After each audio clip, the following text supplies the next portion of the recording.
insan itkini ekvivalent qazancdan daha ağır qəbul edir.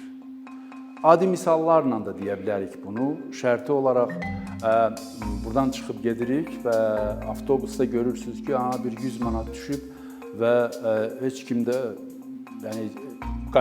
qaytarmağa adam da yoxdur. Bir-iki nəfər də səslədiniz, gördünüz ki, reaksiya yoxdur. Təbii ki, o 100 manatı qoydunuz cibinizə və siz 100 manat boş yerdən pul qazandınız. Sevinirsiniz təbii ki. Təsəvvür edin, eyni qaydada həmən avtobusla növbəti günü gedəndə və yaxud bir neçə gün öncə fərq eləmir, başqa bir vaxtda. Siz sonra məlum oldu ki, cibinizdən 100 manat itirmişsiniz. Psixoloji olaraq 100 manat itkini 100 manat qazancdan çox daha ağır onu qəbul edəcəksiniz.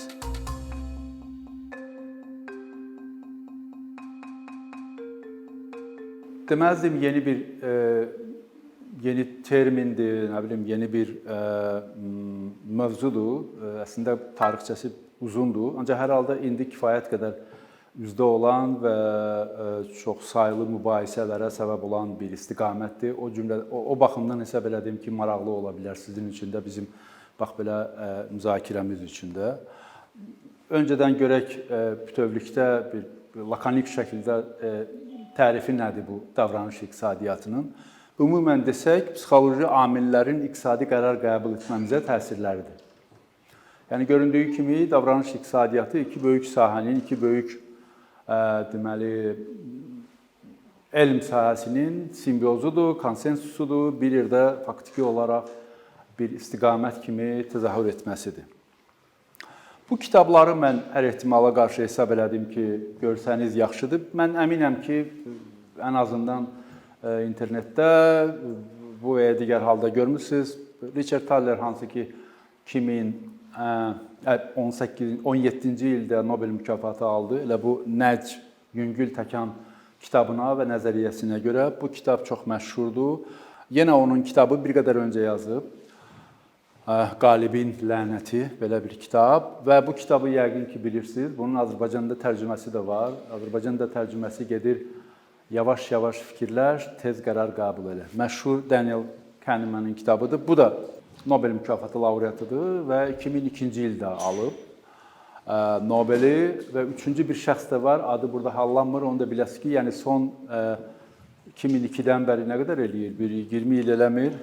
Bu dövr ərzində artıq 3 Nobel mükafatı laureatı iqtisadiyyat sahəsində elə bu davranış iqtisadiyyatı. Üçüncü Shiller'dir. O da daha çox davranış iqtisadiyyatının fond bazarlarında təsirləri ilə bağlı alıb.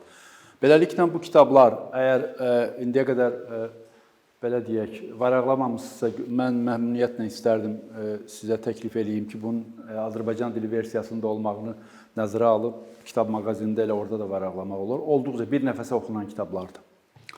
Dan Ariely bu deməli İsrail əsilli professordur. Çox gözəl bir kitabdır. Azərbaycanda gözlənilən irrasionallıq, çox saylı təcrübələr, misallar, unikal, yəni mən fikirləşirəm elmi yanaşma və daha çox elmin eksperimental tərəfdən yanaşmasını özündə birləşdirir və beləliklə birbaşa davranış iqtisadiyyatına keçməzdən öncə, burada ümid edirəm oturanların ən azından bir qismi iqtisadçı tələbələr ola bilir, qaydaq bizim standart iqtisadi yanaşmamıza ki, biz onu necə təsəvvür edirdik və necə olmalıdır əslində, belə bir kiçik bir forma düzəltdim ki, əslində qalsa standart iqtisadi model, bax bu 3 dayaq üzərində qurulur. Birinci odur ki, rasional olmalıdır qərar qəbul edənlər. Rasional da nədir? İqtisadiyyatdan bildiyimiz marjinal faydalılıq prinsiplərinə əsaslanmalıdır və bu rasionallıq məhdudiyyətsiz olmalıdır. Yəni, faktiki olaraq qərar qəbul etməmizin arxasında tam bazar və bazar prinsipləri durmalıdır. Və ikinci bir istiqamət də burada üstünlükdür, preferensi yəqin bilirsiniz. O da ondan ibarətdir ki, insanlar fərqlidir. Biri dondurma istəyə bilir, biri meyvə şirəsi, biri pivə istəyə bilir. O da üstünə gələndən sonra artıq biz qərarımızı veririk ki, tutalım əlimizdə olan müəyyən məbləğ pulu dondurmaya alaq, yaxud meyvə şirəsi alaq və yaxud digər məhsulu alaq və hansı qiymətə alaq. Təbii ki, burada onun böyük rolu var. İkinci dayağı göstərmişəm məhdudiyyətsiz iradə gücü və məlumatlılıq. İrada gücü deyəndə biz onu nəzərdə tuturuq ki, insanın heç bir emosiya, emosional deməli təsirlər onun belə demək mümkünsə bazar prinsipinə uyğun məntiqi qərar qəbul etməsinə mane olmamalıdır.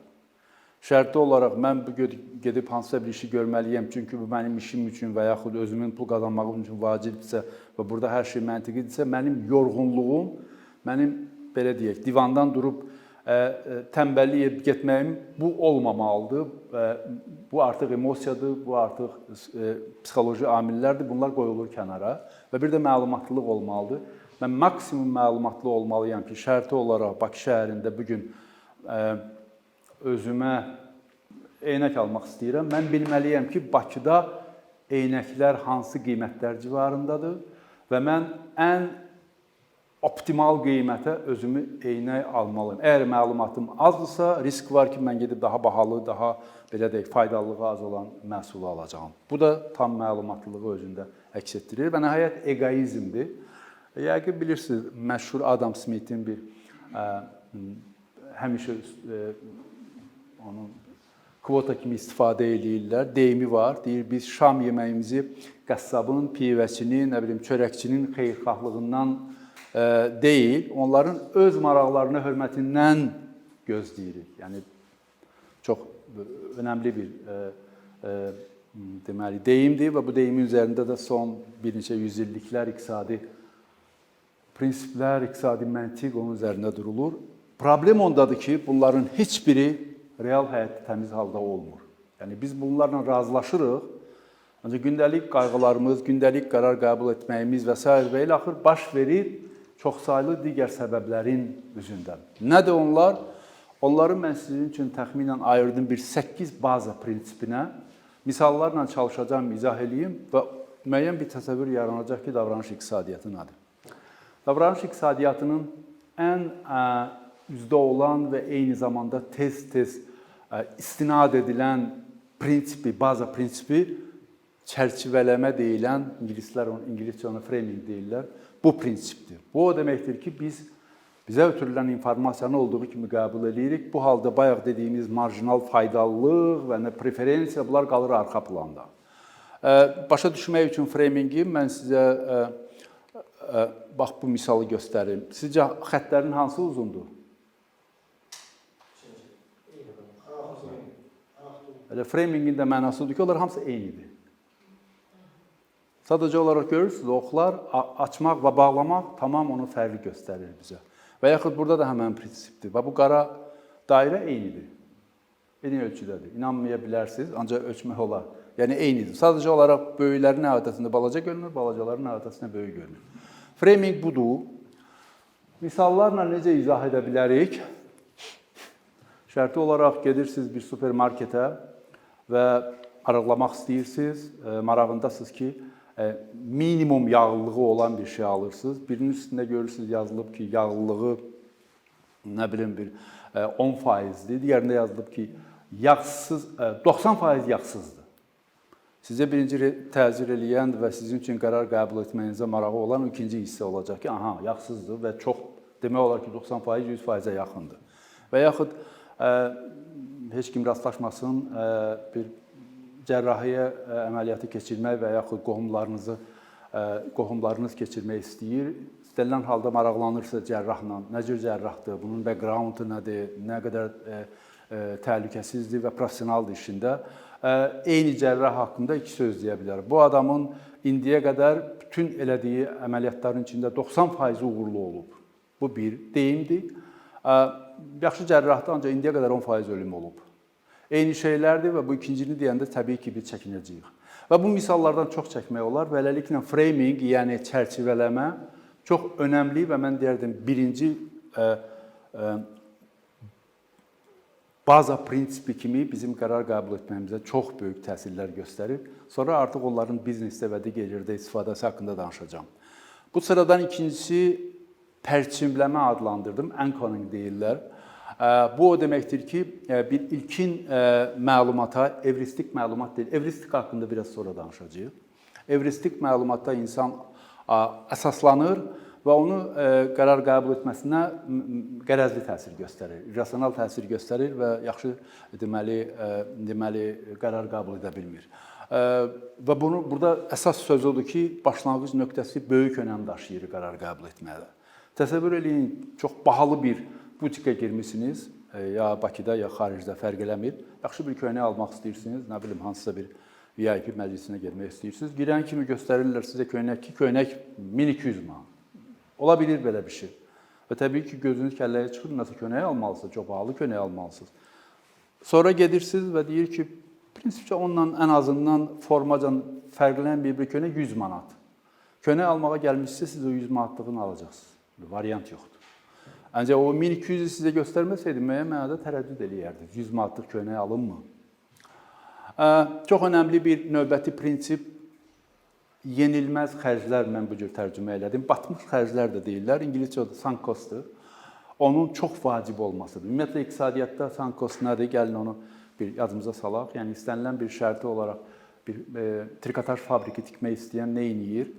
Zavodu qurur, fabriki qurur, dəzgahları alır, bütün lazım olan infrastrukturu, sonra başlayır pambıq və digər məhsulları gətirib ondan köynək. Bütün bu pambığa qədər olan o xərcləri sunk cost-dur. Yəni, o xərclər artıq geri qayıtmır. O xərcləri geri qaytara bilməzsiniz.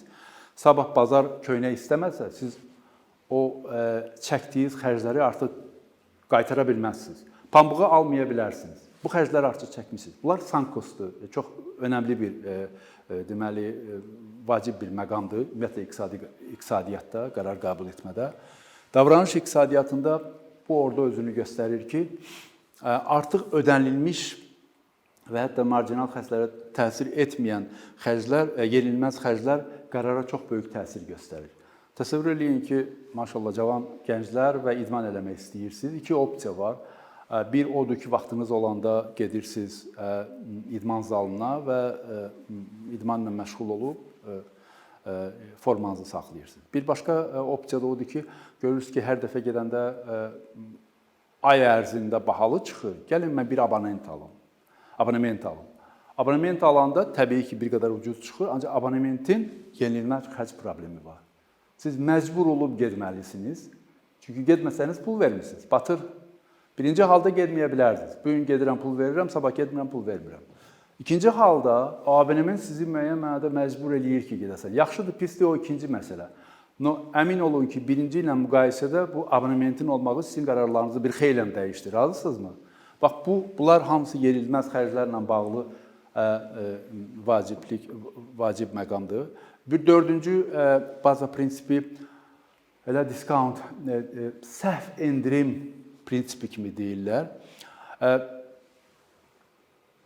Gələcək fayda fantastik dərəcədə böyük ola bilərdi, ancaq bizim səbirsizliyimiz deyim, digər hansısa psixoloji amildənmi irəli gəlib deyim, qərarı tez qəbul edirik və müəyyən mənada itiririk bundan və hətta səhv qərarlar da qəbul edə bilərik. Mən burada bir yadıma bir Warren Buffett'dən bir oxumuşdum, onu fikirləşdim ki, yerindədir bu sual. Bilirsiniz, dünyanın birinci 10-luğuna girən Forbes listində olan 100 milyardan çox vəsaiti olan əsl fond, deməli, oyunçusudur. Bütün o 10-luqda olan yeganə odur fond oyunçusu. Digərləri hamısı texnologiyadır. Bilirsiniz, Bill Gates'dən başlamış, nə bilim, digərləri, hər biri bu son IT texnologiyalarla bağlı tez varlana bildilər. Doğrudan da əsl oyunçu kimi klassik misaldır. Warren Buffett özü yazıb ki, 90-dan çox yaşı var, 90-92 yaşı var deyəsən. Yazır ki, 42-ci ildə nisbətən o dövr üçün böyük pulu ilk dəfə o vaxtı qazandım ki, $38 neft şirkətlərinin səhmlərini aldım. Üstündən biraz keçdi, gördüm, qiymət qalxdı və onu $40 satdım və 200 neçə dollar pul qazandım.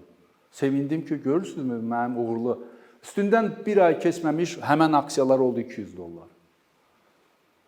Özümü qınadım ki, görün, mən nə qədər qabağa deyək ki, daha çox irəli gedə bilərdim və çox pul qazana bilərdim. O hesab eləyir, biz də hesab eləyirik ki, bu həmən o dediyimiz bu prinsipinə dəlalət edir ki, gələcək faydanı gözləmək üçün səbir və digər düzdür, burada riskdir, burada bazar oyunudur. Hər bir halda, çox halda bizə o mane olur. O səbirsizlik, gələcək faydanı gözləməyib hərəkət etmək və s. və s. Bunları gördünüz. Digər 4 prinsipini də deyim, sonra artıq rahat olacaq. Biz yavaş-yavaş başlayacağıq misallarla əhatə eləməyə. Növbəti baza prinsipi itki nifrəti deyirlər. Mən belə tərcümə elədim. Loss aversion çox vacib bir şeydir bu da, vacib bir prinsiplərdən biridir. İnsan itkini ekvivalent qazancdan daha ağır qəbul edir.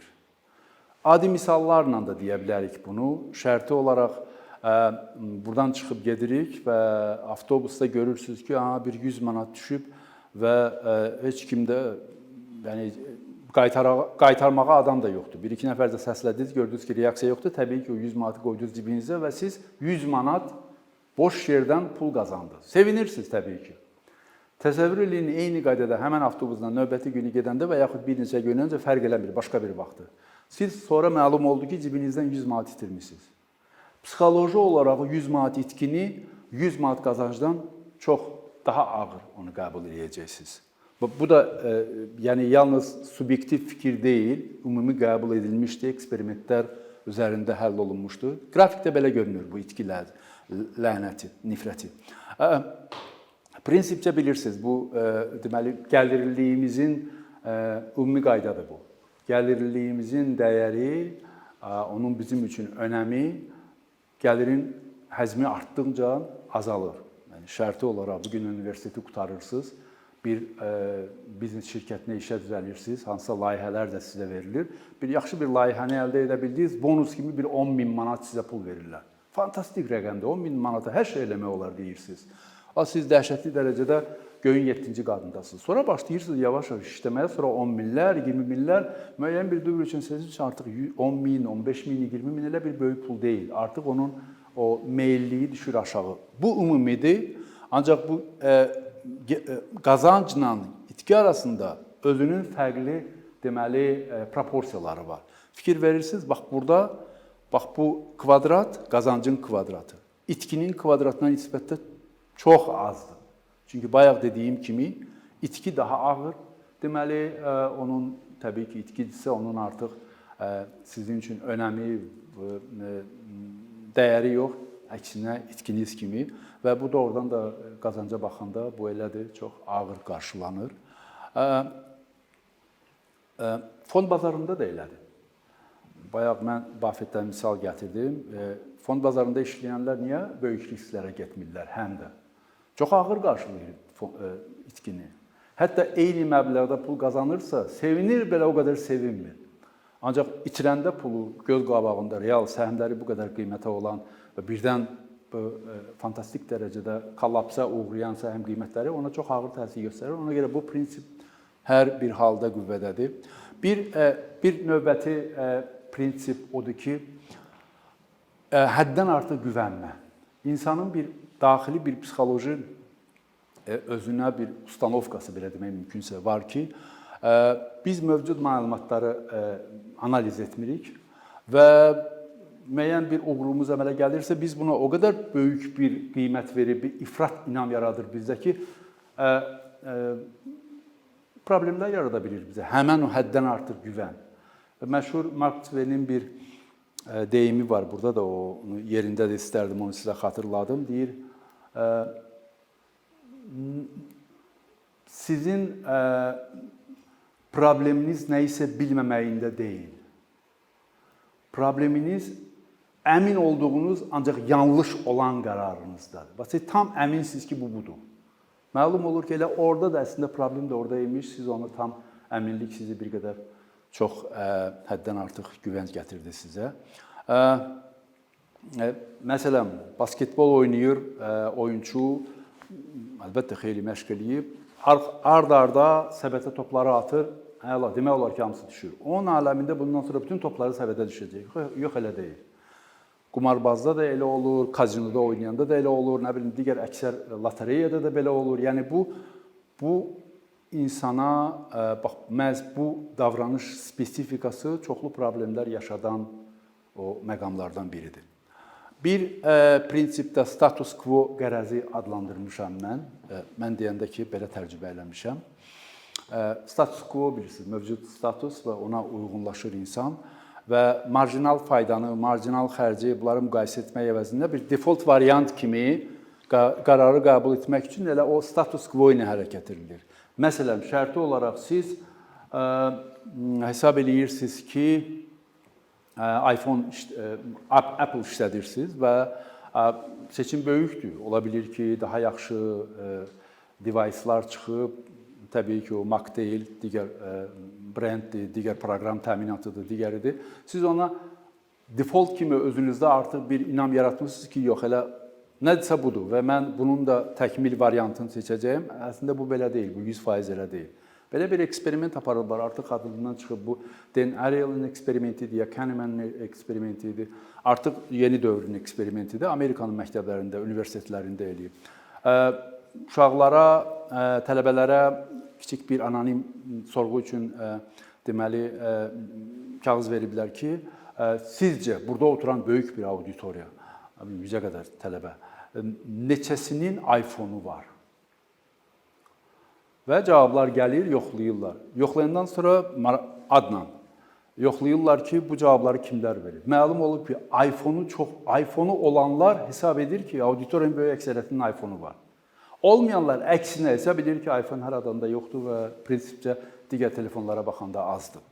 Və yaxud bir yeməklə bağlı, hansısa bir yeməyə öyrəşmişik, hesab edirik ki, bu budur və o birisilər ona heç eksperiment aparmağa dəyməz. Və yaxud başqa şəhərə gedirsiniz, tez-tez bizim hər birimizin başına gəlib, hansısa bir şəhərin ya mərkəzi, mütləq deyil mərkəzi olsun. Bir gəzməli yeri, əslində qalsa şəhəri tanımaq üçün, ola bilər hamı elə eləmir, əksəriyyət onu eləyir. Bildiyi hansısa bir yerini özü komfort hiss eləyir, orada müəyyən mənada, əgər tez-tez o şəhərə gedirsə, gəzintini də orada aparır və müəyyən mənada vaxtını da orada keçirir. Bunun bir maliyyə tərəfi var. Yəni, status quo-dan biraz ehtiyatlı olmaq lazımdır. Bugün təsəvvür edin ki, işləyənlər varsa sizin aranızda əmək haqqı alıb. Məndə məsləhət, əmək haqqı alan günü mağazinə getməyin, supermarketə getməyin. Çünki siz hesab edəcəksiniz ki, ay ərzində sizdə həmişə cibinizdə belə 600-700 min manat pul ola bilər və lazım olmayan şeyləri çox alacaqsınız. Ona görə bir qədər səngin və o vaxtı gedin ki, bu təsirlər sizə üçün minimumdur. Nəhayət, bu gedib başqa bir tərəfə apara bilir. Ona sürü davranışı deyirəm. Starbucks, yəni burada artıq mübahisə üçün yeri yoxdur da. Starbucks varsa ki, dünyanın hər yerində, Bakıda da və əslində qalsa Starbucks'ın kofesi ən keyfiyyətli kofe deyil. Hamı bundan razılaşır. İndi hansısa bir promotion, hansısa bir reklam öz işini görüb, faktiki olaraq həm dünyada, həm elə Bakının özündə və digər böyük şəhərlərdə Starbucks-la müqayisə apara bilən, daha keyfiyyətli və nisbətən daha ucuz, Starbucks-ın kofeləri elə də ucuz deyil. Və insanlar artıq Starbucks-da görüşləri də orada eləyirlər və beləliklə müəyyən mənada o stereotip artıq işləyir və nəhayət sonuncu prinsip özünə nəzarətdir. Bu o deməkdir ki, biz prinsipcə dediyimiz o marjinallıq prinsipləri ilə yanaşanda sağlam ömür yaşayırıq və hesab edirik ki, müəyyən bir dövrdə biz təqaüdə çıxacağıq. Təqaüd də bilirik nə qədərdir, tutalım Azərbaycanda. Normalda biz nə etməlidik? Hər gün də olmasa, hər ay da olmasa, hər il müəyyən bir məbləği qənaət edib qoymalıyıq bir qırağa. Çünki mən bilirəm ki, mən təqaüdə çıxanda artıq o kifayət eləməyəcək bu mənə. Demək olar ki, onu eləmirik və yaxud çox az adam onu eləyir. Əksər halda bugünün istehlakı ilə, onu tutalım ki, o pulu xərcləməklə və s. sonra gedib o dediyim kimi o pensiyada artıq onu deməli görürük. Və yaxud ifrat istehlak, lap elə ifrat hamımız deyirik ki, sağlamlıq baxımından gecə 6-dan sonra yemək olmaz. Mümkün deyil saxlamaq. Axşam saat 10-da oldu, 11-də oldu, gecə saat 1-də oldu, bir mətbəxə baş çəkirik, soyuducunu açırıq. Yəni heç ac da deyilik. Bu da müəyyən mənada özünə kontrolun, özünə deməli nəzarətin zəif olmağından psixoloji və emosional tərəflərdən təbii ki gəlir. Bu 8 prinsipi yaxşı, pis bu misallarla izah elədim. Bir neçə digər məqamlara toxunuq və sonrasına artıq başlayacağıq. Evristika deyilən bir şey var, mən sizə dedim. Evristika odur ki, bütövlükdə filosofiyada evristika bir disput, bir deməli bahisədir. Müəyyən mənada yaxşı məntiqə, hətta o oturuşmamış məntiqə malik olan disputdur. Biraz cığal disput belə demək mümkünsə. Bizim halda evristika daha çox ilk ağla gələn məlumata əsaslanmaqdır. Bunu Tversky ilə Kahneman yaşayır və dediyim kimi Nobel mükafatı laureatıdır. Amma Tversky çox bunların içində bu kohortanın arasında ən güclü davranış iqtisadiyyatı Amerikalı mütəxəssisi. Təəssüf ki, cavan deyəndə ki, 50 yaşına yaxın o dünyasını dəyişdi. Yəni onların deməli bu yanaşmasıdır ki, ilk ağla gələn qərara, məlumata əsaslanırıq və qərar qəbul etmə səhv olur. Məsələn, mən sizdən soruşuram, ekranda görürsünüz. Fikirləşmədən deyin, top neçəyədir burada? 5 manat. Düzdür, bax. 5 manat, ancaq ilk reaksiya, mən tələbələrim üçün bunu tez edirəm. Bəlkə də mən danışa-danışa bir diqqətlə hesabladınız, yoxsa bir ilkin reaksiya. Yəni, hər halda 5 manat deyən az olur. Mən bildiyim qədər elə birinci reaksiya odur ki, 10 manat. Düzdürmü? Bax, bu evristikadır. Yəni, fikirləşmədən cavab verirsə, əslində 10 manat olsa, ola bilməz ki, 100 manatla, 110 manat topla raketkanın arasındakı fərq 100 manat fərq olsun, əgər 10 manatdırsa.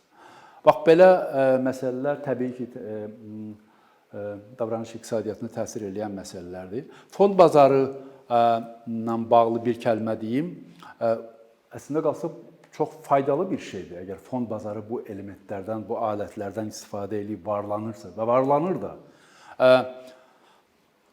Bax, belə bir eksperiment apardılar bizim dostlarımız. Təklif elədilər ki, 0-dan 100-ə qədər olan bir rəqəm yadda saxla. Elə rəqəm olmalıdır ki, burada olanların hamısının yadda saxladıqları rəqəmlərin 2-də 3-ünə bərabər olsun. Yəni, müəyyən mənada sən hesablamalısan ki, bu insanlar hansı rəqəmi yazacaqlar? Öz yazmağın azdır. Və yatırımın da qızıl qaydası deyir ki, fikirləşirik, hansı aksiyalara, hansı səhmlərə pul qoyaq ki, sabah artsın. Artıq o sənin fikirləşməyindən az asılıdır. Bir qədər onu fikirləşməlisən ki, investor nə fikirləşir? Orta investor hansı səhmi daha perspektiv hesab edir?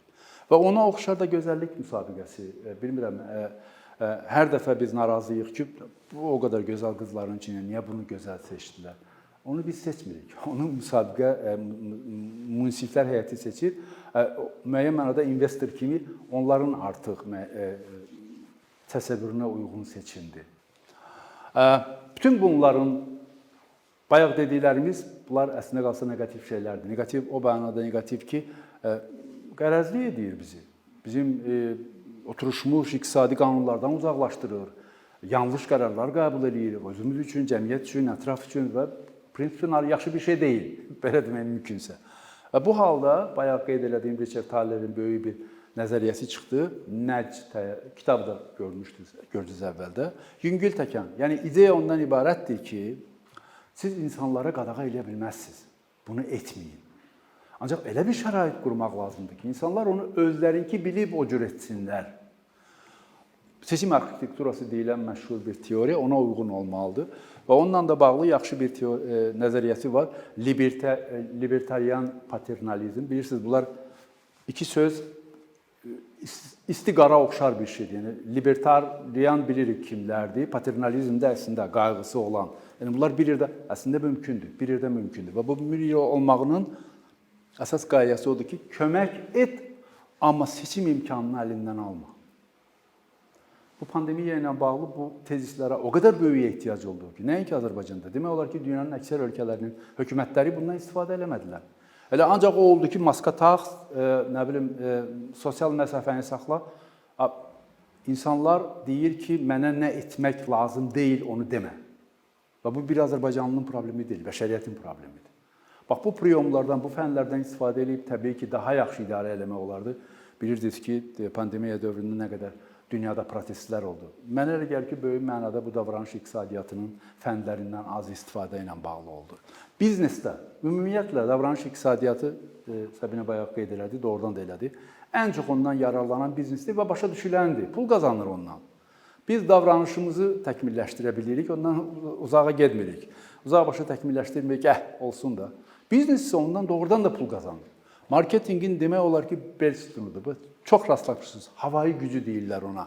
Birini al, birini hədiyyə verirlər. Lazım deyil mənə o ikincisi. Yox, hədiyyə verəcəyik sənə və beləliklə birinin də qiymətini elə eləyir ki, ucuzan sən olursan, o da nə olur? Bir başqa bir sosial sübut. Son zamanlar bizim nəsil biraz az bunu istifadə edib. Mənim qızım Almaniyada oxuyur. O hərdən yanına gedəndə, indi pandemiyada qoymur getməyə, ya oteldə qalacaq, ya restorana gedəcək, ya hansısa bir həkimə getməlidir. Bir dəqiqə deyən, qoy görüm sosial şəbəkədə bunun haqqında nə deyirlər. Artıq bir vərdişə dönüb. Əgər elədirsə, onda onu idarə edən də o formada o feedbackləri gətirib qoyur ora və beləliklə bu da yanlış ola bilər. Yəni bundan ehtiyatlı olmaq lazımdır. Qıtlıq. Bizim Azərbaycan bu yalnız bizim deyil, bütövlükdə satıcının sonucudur. Bu qıtdır, bu məhsuldan yoxdur. İndi almasaz olmayacaq 5 dəqiqədə. Reklamlarda da elədik, bazarda da elədik. Bu qıtlıq məhdud sayda kifayət qədər ona imkan verir ki, bazarını gücləndirsin. Qismən yiyələnmək. Ən yaxşı halı Netflix-i, yəqin bilirsiniz. Bir ay pulsuz. O bir ay pulsuz fikirləşirsən, niyə bunu mənə pulsuz verdi? Onun üçün verdi ki, səni artıq özünün partnörün elədi. Nadir hallarda o bir aydan sonra pulunu verib davam eləmirsən. Təbii ki, elə insanlar da var. Hər halda xeyir eləməsəydi, ondan istifadə eləməzdi.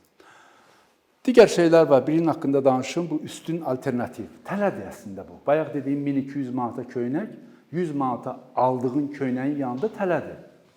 Bazarda da o tələlərdən çoxdur, mağazinlərdə də çoxdur. Və o tələlərdən elə qoyurlar ki, sən sevinirsin, əslində sevinməyə bir şey yoxdur. Sənin üçün bir yaxşı tələ düzəltmişdi, alternativ düzəltmişdi və məlum oldu ki, bunu sən aldın və beləliklə o işini gördün.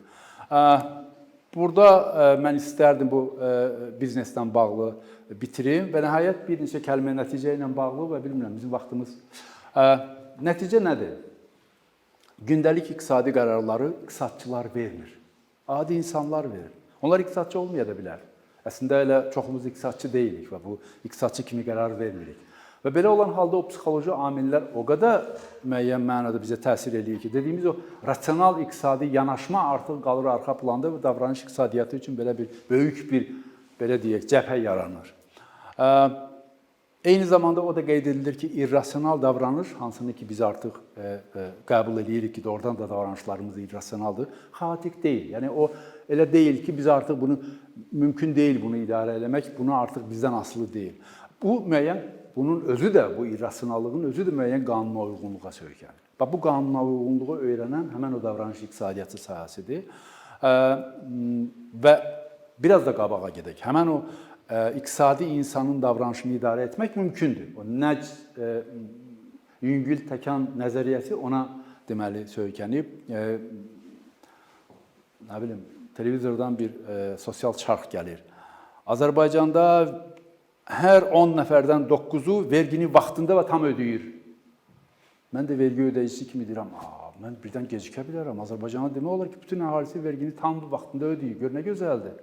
Və digər bunun kimi reklam çarxları bunlar. Hamısı ona oxşayır ki, mənə təsir eləyirlər. Baxmayaraq ki, birbaşa mənə demirlər ki, vergini niyə ödəmirsən? Davranış iqtisadiyyatı neoklassik nəzəriyyəni Adam Smithdən bəri onu inkar etmir. Əslində onu təkmilləşdirir və onu, belə demək mümkünsə, zənginləşdirir. Nəyə görə zənginləşdirir? Çünki seçim imkanı böyükdür. Həddindən artıq geniş, çeşidli mal, məhsul və servis, xidmət bazarları. Adam Smithin dövründə nə ki, mobil telefon yox idi. Ümumiyyətlə, telefonla uzaqdan-uzaqına danışmaq lazımdır. Ağlına yəqin gəlməzdi o insanların 18-ci əsrdə. Yəni, həyat zənginləşdi və bu baxımdan bu dediyimiz şeylər aktuallaşdı. Davranış iqtisadi böyük praktik və siyasi iqtisadi əhəmiyyətə malikdir. Nədir? Bizim üçün dərslər kimi, bir nəzəriyyə kimi. Bildiyim qədər Təhsil Nazirliyi son bir ildə, bir qədər öncə artıq davranış iqtisadiyyatını bir fən kimi tədris etməyinə universitetlərə tövsiyə edib. Bir sıra universitetlər hətta onun, deyək ki, o fənni tədris etmək üçün də müəyyən mənada axtarışda idilər. Problem nədir? Proqram, kimsə onu tərtib eləməlidir. Əgər mütəxəssis azdısa, o çox çətin şeydir. İkinci də ki, onu tədris eləyən və ədəbiyyat yoxdur. Ən yaxşı halda tərcümə edilmiş ədəbiyyatlar ola bilər. Ancaq ki, dediyimiz kimi, həmən o kitablar, mən söylədiyim kitablar tədris üçün kifayət eləmir. O adi insanlar üçün belə deyək, vaxt keçirmək üçün bir şeydir. Tədris kitabları, monoqrafiyalar və sair böyük tədqiqat əsərləri bunlar əksəriyyət təbii ki, ingilis dilindədir. Yəni bu yaxşı işdir. Əgər Təhsil Nazirliyi deyək ki, bu istiqaməti gücləndirsə, müəyyən bir etapda onu məcburi, ən azından bir sıra ixtisaslar üçün məcburi fən kimi təklif eləsə, mən fikirləşirəm işin xeyrinə ola bilər. Bunun praktiki tərəfi var.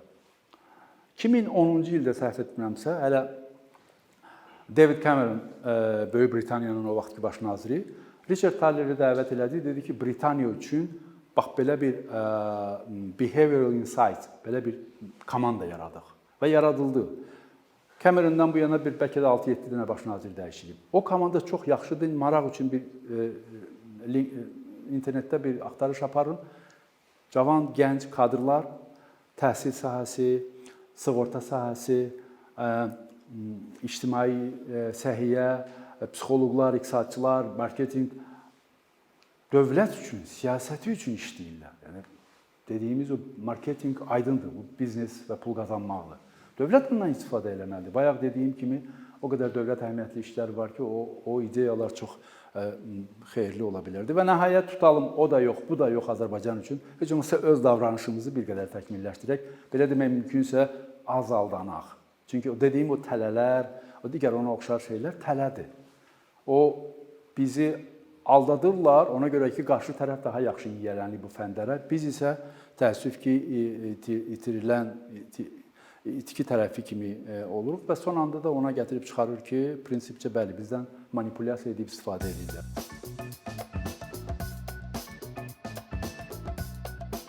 Bir neçə ildir ki, əkinçi olaraq Azərbaycanlı izləyicilərin hər zaman faydalana biləcəyi, keyfiyyətli və ən əsas ödənişsiz kontent hazırlamağa çalışırıq. İndiyədək təqdim etdiyimiz onlarla animasiya və yüzlərlə çəkilişlər tələbələrin, mütəxəssislərin, müəllimlərin və ümumiyyətlə yeni mövzulardan xəbərdar olmaq istəyən çox sayda insanın marağına səbəb olub. Bu illər ərzində hazırladığımız videolar təhsil, texnologiya, ictimai fəallıq, iqtisadiyyat, gender bərabərliyi, ətraf mühit, ifadə azadlığı, hüquq, demokratik inkişaf, mədəniyyət və digər mövzuları əhatə edib. Məqsədimiz çoxlu baxış gətirən deyil, çoxlu fayda gətirən videolar hazırlamaqdır. Amma bu, düşündüyümüz qədər asan deyilmiş. Gördüyümüz iş kifayət qədər resurs, əmək və təbii ki, davamlılıq tələb edir. Bu səbəbdən Patreon platformasından istifadəyə başladıq. Əkinçinin Patreon hesabının populyarlaşmasına çox böyük ümidlərimiz və gözləntilərimiz var. Bəziləriniz Patreon haqda ilk dəfə eşidirsiniz. Əslində, çox sadə izahı olan bir platformadır. Təsəvvür edin ki, siz rəssam və ya musiqiçisiniz. Sosial şəbəkələrdə sizi izləyən, işinizi bəyənən çox sayda insan var. Patreon platforması sizə imkan verir ki, izləyicilərinizin könüllü aylıq ödənişləri sayəsində işinizi davam etdirəsiniz. Sərgi, konsert zallarından asılı qalmayasınız. Amma bu, təkcə rəssam və musiqiçilərə aid deyil. Məsələn, əkinçiyə bənzər fəaliyyətlə məşğul olan bəzi layihələrin 10 minlərlə patronu var. Biz də düşündük ki, nə üçün əkinçinin Patreon hesabı olmasın? Sizin dəstəyiniz sayəsində biz daha çox və daha keyfiyyətli kontent yaratmağa davam edə biləcəyik. Amma bu dəstək yalnız maddi dəstək deyil. Dəstəkçilərimizin sayının artması gördüyümüz işlərin faydalı olduğuna dair əminlik verir. Patreon platformasından istifadə çox sadədir. Hesabınızı açırsınız, sizə uyğun dəstək növünü seçirsiniz və Patreon özü hər ayın ilk günü kartınızdan seçdiyiniz dəstək növünə uyğun ödəniş tutur. Bu qədər. Sonda onu demək istəyirik ki, dəstəkçilərin sırasına qoşulmaq istəyən, amma məhdud imkana görə bunu edə bilməyənlər narahat olmasın. Daha öncə dediyimiz kimi, bizim əsas məqsədimiz daha çox insanın hər zaman faydalana biləcəyi keyfiyyətli və ödənişsiz kontentin yaradılmasıdır. Bunun üçün mütləq patronumuz olmalısınız deyə məcburiyyət yoxdur. Amma imkanınız patron olmağa çatırsa və bizim işimizi bəyənirsinizsə, patronlarımızın sırasına qoşulmağınız bizim üçün çox önəmlidir.